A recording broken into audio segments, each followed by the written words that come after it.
근데 사실 오늘 이 시대에 가정의 중요성을 강조하지 않는다 할지라도 우리 조상 때부터 이렇게 살아오는 그런 문화 속에서 형성된 그런 가정의 중요성을 담는 그런 그 말들이 있죠.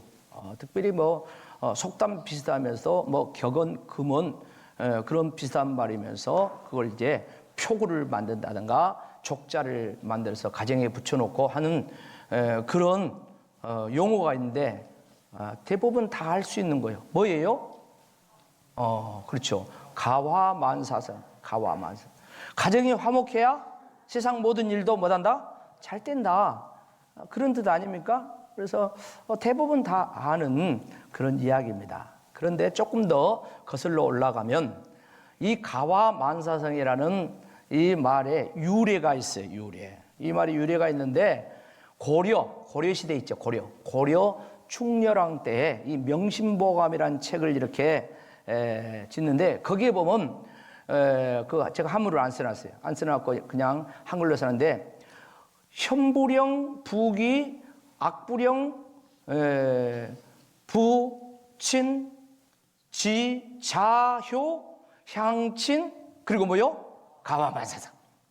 뒤에 이제 가화만사성만 이렇게 우리가 지금 이렇게 하는데 사실은 앞에 내용이 다 붙어가지고 가화만사성이에요. 그러니까 앞에 내용이 뭡니까? 현부령이란 말은 뭐냐면은 그 어진 배우자, 그 아내를 특별히 이야기해. 어진 아내는 남편을 뭐라고?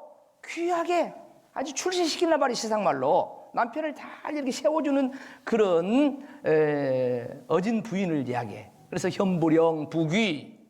그 다음에 악부령, 부천이죠, 천. 그러니까 악한 배우자는 남편을 천하게 세상에 천대받게 그렇게 만든다는 거예요. 그런가 하면 자효 뭐요? 자식이 효도하면 향친 부모가 뭐다? 즐겁게 된다. 그렇게 되면 가화만사성 가정이 뭐요? 화목하고 모든 일이 뭐단다? 잘 된다 그래요. 그러니까 앞에가 있어야 돼. 앞에가. 물론 옛날에 해놓은 이야기니까 요즘 여성들이 보면은 저 구태한 이야기를 캐캐모은 이야기를 하냐고 이렇게 이야기할 수 있지만은 저 속에 아내만 잘해야 되겠습니까? 당연히 남편도 잘해야 되고 할렐루야. 이 부부간에 잘해야지. 그래서 서로 세워주고 서로 이렇게 해야 되는 거 있어야 되고 그 다음에 자녀가 부모에게 뭐 돼야 돼요? 효도하고 이렇게 해서 이제 부모가 즐겁고 그럴 때 가정이 뭐 돼요? 화목해. 그럴 때 모든 일이 잘 돼. 근데 부부간에 맨날 싸우고 자식이 속썩이고 그런 가정이 무슨 화목하겠습니까? 그런 가정에서 무슨 꿈과 비전이 있겠습니까? 바로 이런 의미로 이렇게 말씀을 하고 있어요. 그러니까 가정의 화목이 중요하다는 말씀을 하고 있죠. 그런가 하면 또 대학이라는 그런 책에 보면은 또 이것도 우리가 잘 아는 그런 이야기예요. 무슨 말입니까? 수신제가 치국 평천하 이런 말이 있어. 무슨 뜻이에요? 수신, 자신의 몸과 마음을 이제 닦아 수양을 한다는 거예요. 그리고 제가 가정도 마찬가지. 집안도 잘 다스린다는 그런 말. 그럴 때 치국, 나라를 잘 다스리고 그 나라에 태평이 있다. 그런 이야기예요.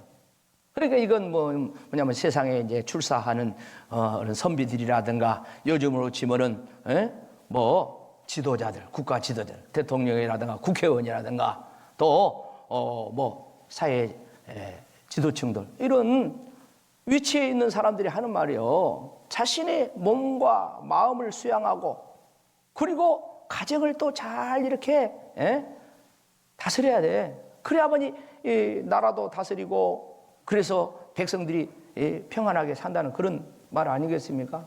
그런데 요새 나라가 항상 시끄럽죠. 왜 시끄럽습니까? 시끄러우면은 또 대통령이나 국회의원들이 정치를 잘 못해서 그런다. 이렇게 물론 그래서 그러겠죠. 근데 가만히 보면은 수신이 잘 안 됐어. 수신이. 뭐요? 말하는 거라든가 뭐 이런 거 하는 보면은 일반 국민들 수준보다도 못해. 그러잖아요. 국민들이 다 뻔히 다 알고 있는데도 그냥 그런 모습들을 보면은 참 거시기하죠. 그러니까 이제 치국이 잘 안 되는 거예요. 보면은 그러잖아요. 그 자녀들이 잘 이렇게 효도도 하고 자녀들을 잘 키우면은 그 고위 공무원들 이런 사람들이 정치하기가 편해요. 그런데 어쩝니까? 가끔가다 뻥뻥 자식들이 일 터지고 해가지고 그냥 공직에서 어쩔 수 없이 물러나는 그런 사람들도 우리가 종종 보고 있지 않습니까?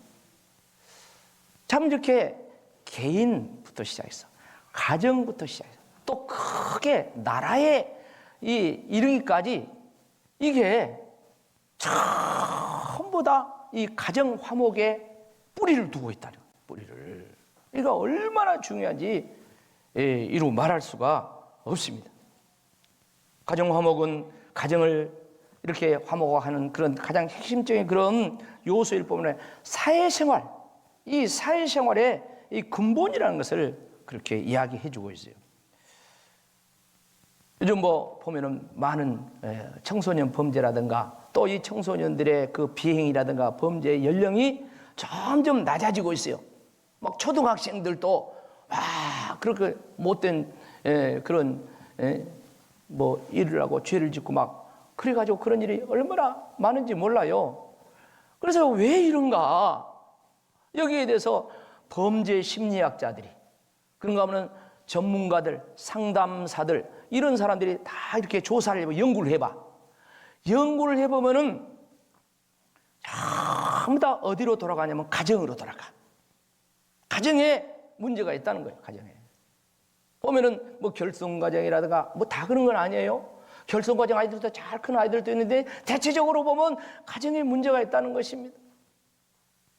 다 그런 건 아니지만 또 가정의 부모들이 막 바쁘다 보니까 자식들을 잘 돌보지 못해가지고 비행 청소년이 되고 밖에 나가서 늦게 들어오고 그러다 보니까 나쁜 친구들을 만나가지고 그렇게 됐다 이런 이야기 합니다.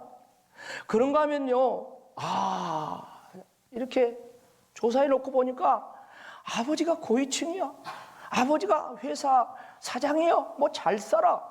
그래도 불구하고 이런 애들이 막 절도를 하고 뭐 범죄를 하고 이런 것들이 연루된 그런 아이들을 이렇게 보게 돼요.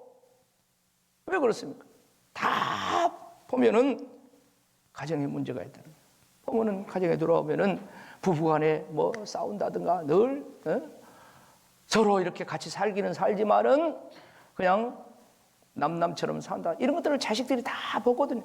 그러니까 설 자리가 없으니까 어째요? 그러니까 밖으로 돌다 보니까 비행 청소년들이 된다는 것입니다. 여러분 이런 말이 있습니다. 가정은 학교요 교회다. 같이 합시다. 시작. 가정은 학교요 교회다. 또 이렇게 한번 해봅시다. 부모는 자녀들의 최고의 교사다. 시작. 부모는 자녀들의 최고의 교사다. 스승이다. 이건 제 이야기가 아니에요. 이런 일반적으로 하는 이야기예요. 일반적으로. 가정이 우리 자녀들의 학교요. 학교요. 가정에서 다 배우는 거예요. 가정에서. 부모의 언행을 다 배우는 거예요. 여러분, 가정이 교회입니다. 가정에서 부모들의 신앙생활을 자녀들이 다 보고 배워요. 그래서 정말 자녀들을 사랑하는 부모들은 가정에 돌아가서 신앙생활 하면서 힘들고 어려운 이야기는 가급적 안 하는 게 좋아요. 시험 들고 상처받은 이야기 아이들 앞에서 푸념식으로 안 하는 게 좋습니다. 얘들이 어렸을 때 이렇게 어렸을 때는 부모가 교회 안 나오면 혼낸다고 하니까 교회 나와요. 근데 얘들이 지금 중학교 가봐요. 그러면은 교회 잘 안 나와요. 고등학교 가봐요. 그때는 통제하기 어렵습니다. 대학교 가보세요. 교회 안 다녀버려요. 그런 애들이 많아요. 왜 그렇습니까? 교회에 대해서는 매력을 못 느끼는 거예요. 우리 부모들이 교회 생활은 행복하게 하질 않아요. 맨 교회에 뭐 시험 든 이야기 나오고 힘든 이야기 나오고 그런 이야기 어렸을 때 그런 교회를 못 하러 가. 그러니까 크니까 교회를 안 간 거예요. 과연 교회가 그런 것입니까? 하나님이 교회를 그렇게 세우는 것입니까? 그건 아니잖아요. 아니잖아요. 부부싸움을 해도 지혜로운 부부들은요, 자녀들이 잠잘 때 하는 거예요. 아니, 밖으로 나가자게. 밖으로 나가자게 해가지고 혹시 큰 소리가 나올 줄 모르니까 밖에 가서 싸우자고 하는 거예요. 지혜로운 부모들은. 그만큼 부모의 영향력이 누구에게? 자녀에게 그대로 흘러간다는 겁니다. 사랑하는 성도 여러분, 영적인 세계는 어떻습니까? 믿음의 세계 어떻습니까? 당연히 이 자녀들에게 흘러갑니다. 다 흘러가요. 그래서 저와 여러분이 가정이 세상의 어떤 공동체보다 중요하고 우선이라는 것을 생각하고, 그 다음에 부모의 입장에서는 자녀들을 항상 의식하면서 가정생활도 하고 그 다음에 연장된 사회생활도 해야 되지 않겠는가. 여러분, 가정의 중요성을 새삼 말씀하지 않는다 할지라도 우리가 성경을 보면 알 수가 있어요. 하나님께서 우주 만물을 창조하시고 인간을 창조하시고 가장 먼저 사회적 기관으로 에덴 동산에 아담과 하와의 가정을 만드셨어요. 가정. 둘이 부부가 되게 하시면 가정을 만드셨잖아요. 그런가 하면은 예수님께서 공생애를 시작하는 제 첫 번째 기적을 바로 가나 혼인잔치집에 가가지고 거기서 물이 변하여 뭐 되게? 포도주 되게 해가지고 그 결혼식이 원만하게 끝나도록 만들었어요. 근데 사실 그 결혼식이 원만하게 끝나게 만드는 것뿐만 아니라 주님은 분명히 그 가정을 축복하고 그 새로 출발하는 두 부부를 축복한 줄로 믿습니다. 그게 주님의 그 공생의 기적의 첫 번째라는 거예요. 첫 번째라는 거예요. 그렇다면은 얼마나 이 가정이 중요하다는 것을 다시 한번 우리가 알 수가 있습니다. 자, 오늘 본문의 말씀은 시편 아니겠습니까? 시편인데 누구의 시입니까? 표지를 보면 뭐 다윗의 시? 잘 봐요. 누구의 시라고 나왔어요? 그렇지, 솔로몬의 시야, 솔로몬의 시. 여러분, 솔로몬 하면 누군가 알죠? 솔로몬은 최고의 지혜로운 왕이에요. 그리고 솔로몬은 부모의 사랑을 최고로 받은 사람이야. 맞죠? 그러니까 솔로몬은 정말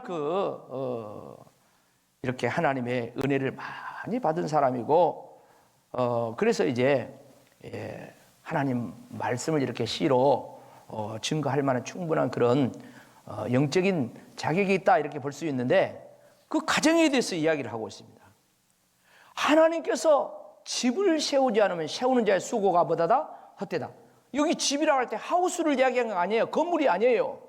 이 집은 집안인 줄로 믿습니다. 이 집은 가문인 줄로 믿습니다. 하나님께서 내 집안을 세워주셔야 돼. 가문을 세워줘야, 그래야만이 사람들이 수고하는 것이 헛되지 않는다, 그렇게 말씀하고 있지 않습니까? 그런가 하면 또 거기 말씀 보면은 가정을, 집안을 세우는데 자식에 대한 이야기를 하고 있습니다. 자식은 하나님의 기업이요 상급이다.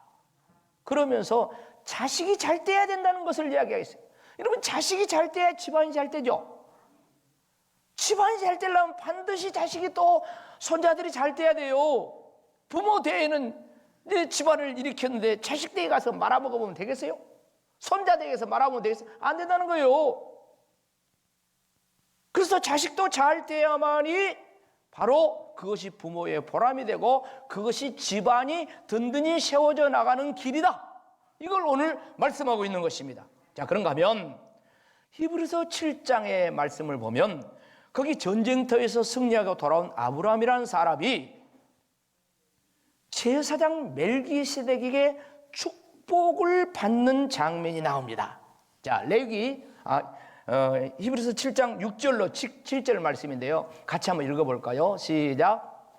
레위 족보에 들지 아니한 멜기세덱은 아브라함에게서 10분의 1을 취하고 약속을 받은 그를 위하여 복을 빌었나니 논란의 여지 없이 낮은 자가 높은 자에게서 축복을 받느니라. 자, 무슨 말입니까? 지금 멜기세덱이라는 사람은 레위 지파가 아닌데도 제사장이야. 왜 그러냐? 이제 전체 앞에 성경을 보면은 바로 이 멜기세덱은 레위 지파의 제사장과 같은 인간적으로 이렇게 형성된 그런 제사장이 아니라 하나님이 세운 자요, 이 멜기세덱은 영적으로 예수님을 예표한 줄로 믿습니다. 그러니까 예수님을 예표한 이 멜기세덱은 믿음의 조상이라고 하는 아브라함을 뭐할 수 있어요? 축복할 수가 있는 거예요. 그러면서 하는 말이 축복을 비는 데는, 축복을 하는 데는 논란의 여지가 없이 높은 자가 낮은 자에게, 할렐루야, 그것이 축복의 원칙이라, 비결이라 그렇게 이야기하고 있어요. 그러니까 무슨 말씀입니까? 이 말씀 속에서 우리가 알 수 있는 그런 축복의 영적인 질서, 원리를 알 수가 있는 거예요. 그러니까 우리 부모들은 논란의 여지가 없이 자식 위에 사람이요, 밑에 사람이요? 위에지. 위에 사람이지, 부모는. 그러니까 우리 부모들은 논란의 여지가 없이 자녀 위에 사람으로서 자녀들을 뭐 해야 된다고요? 축복을 해야 된다는 거예요. 이렇게 세상을 보고 자연을 볼 때, 천하 만물을 볼 때 하나님께서 세우는 이런 창조 질서를 따라서 잘 이렇게 돌아가는데 그 하나님의 창조 질서에 불응하는 자가 인간이야. 인간만이 하나님의 질서에 불순종해, 거역을 해. 그러다 보니까 인간이 고통을 당한다 하죠. 그런 게 뭐 기후위기라든가 등등 이런 거 아니겠습니까? 사랑하는 성도 여러분, 오늘 하나님의 말씀을 통하여서 분명하게 이제 가정 질서도 이야기하고, 세상 질서도 이야기하고, 그 다음에 자연 질서도 이야기하고, 그 다음에 축복의 질서도 이야기하고. 할렐루야. 우리는 복을 받아야 됩니다. 내 자식이 복을 받아야 됩니다. 내 가정이 복받아 잘 돼야 됩니다. 그런데 그 축복에 영적인 질서가 있는데 부모가, 할렐루야, 부모가 자식을 축복하는 그런 축복의 위치라는 거예요. 구약시대 때 보면 제사장이 축복을 했어요. 그런데 제사장이 없는 시절이 족장시대야. 아브라함, 이삭, 야곱 이런 족장시대 때는 제사장이 없습니다. 그럼에도 불구하고 하나님께서 축복을 하게 만들어서 누구를 통해서? 족장을 통하여서. 그러니까 아브라함을 통하여서 이제 이삭과 이스마엘 자식들을 축복하였어요. 또 이삭은 에서와 야곱 그 자식들을 축복을 합니다. 그런가 하면은 저 야곱은 아들이 몇 명이었다고요? 12아들이었어요. 12아들의 창세기 49장에 보면은 저 이방 나그네 땅에서 살면서 야곱이가 이제 죽는데 죽기 직전에 자기 자식들을 축복을 해요. 12자식을 축복을 합니다. 그래서 창세기 49장에 보면 이 12자식들의 미래에 대한 애언도 하고 이렇게 막 축복을 하거든요. 그런데 어쩝니까? 그 결과 이스라엘의 12지파가 되는 거예요. 그리고 이스라엘 나라를 이루는 거예요. 야곱이가 한 가정의 족장으로서 자식들을 축복했는데 그 자식들이 같이 합시다. 잘 되고 잘 돼서 무엇을 이뤘다? 나라를 이뤘다. 여러분 그렇게 되어지기를 축복합니다. 여러분 자식들이 잘 되면 나라를 이룬다니까요. 그런데 누가 그 축복을 해야 돼? 부모가 해야 돼. 가정이 건강하고 자녀들이 믿음으로 은혜 가운데 잘 자라나고 그것이 가정의 소망이고 그것이 가정의 미래의 축복일 줄로 믿습니다. 그 가운데 우리 부모들은 자녀 손자들을 축복하는 위치라는 거예요. 그래서 내 위치를 잘 선정할 뿐만 아니라 잘 지키는 것. 나는 축복의 통로로서 복을 흘려보낸 축복의 통로로서 하나님과 내가 막히지 않고 어떤 하나님의 만복도 우리 자녀들에게 기도해 줄 수 있는, 그러기 위해서는 늘 깨어서 가정과 집안과 자녀들 또 손자들을 축복하는 저와 여러분 되기를 주의 이름으로 축원합니다.